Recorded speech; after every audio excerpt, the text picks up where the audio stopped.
Welcome to the channel. This is a deconstruction of the potential series finale of Ted Lasso. Many of the actors have hinted this is the end of the road for the show, and Jason Sudeikis has explained they only had a 3-year roadmap. Even the show's production designer has shared photos of the sets being torn down. But Apple has intentionally refused to acknowledge this is the end of Ted Lasso, so it's entirely possible we'll see a different iteration of the show in the future, perhaps a spin-off. Even though Season 3 wasn't the show's strongest, there were moments in the season finale that definitely recaptured that Season 1 magic.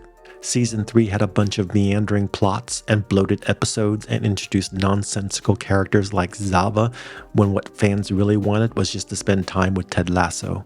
Lucky for fans, Ted Lasso went out on a high note. So Long Farewell was an exceptional send-off for the characters we've grown fond of over the years. It began with a confirmation that Ted will leave AFC Richmond at the end of the season so that he can be with his son Henry back in Kansas. And because Ted is leaving the club, Rebecca is considering selling it for a cool $2 billion. The players welcome Nate back with open arms after his season-long story arc with West Ham came to an end, and the journalist Trent Krim prepares the final draft of his book about Ted Lasso's coaching style, tentatively titled The Lasso Way. But first, AFC Richmond's final match of the season is against their nemesis, West Ham. There is real tension in the final match, with AFC Richmond down by 2 points at the half. Ted then delivers a rousing halftime speech that hits all the right notes: sentimental but sincere, emotion free from cynicism. In a last-second come-from-behind victory against West Ham, Richmond demonstrates how much they've grown as a team.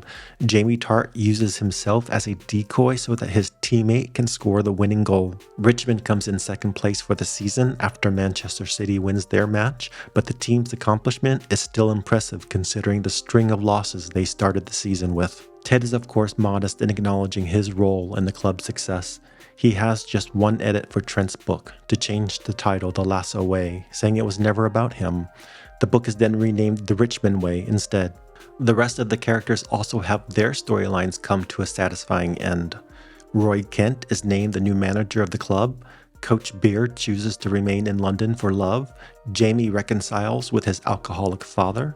Sam is finally called up to the Nigerian national team. Colin dates his boyfriend out in the open. Danny is dating 2 women. Keely's PR firm comes into its own, and Rebecca decides to only sell 49% of the club to the fans. And as a final point, Keely suggests to Rebecca the possibility of a women's team. Perhaps this was a hint as to the future of the show.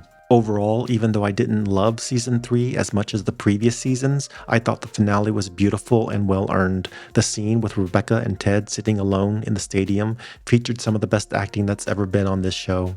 The show closes with Ted coaching his son at a soccer match, and then with one last look, he stares into the camera to acknowledge the end of an incredible run. If you enjoyed this video, please consider subscribing, and thank you for watching.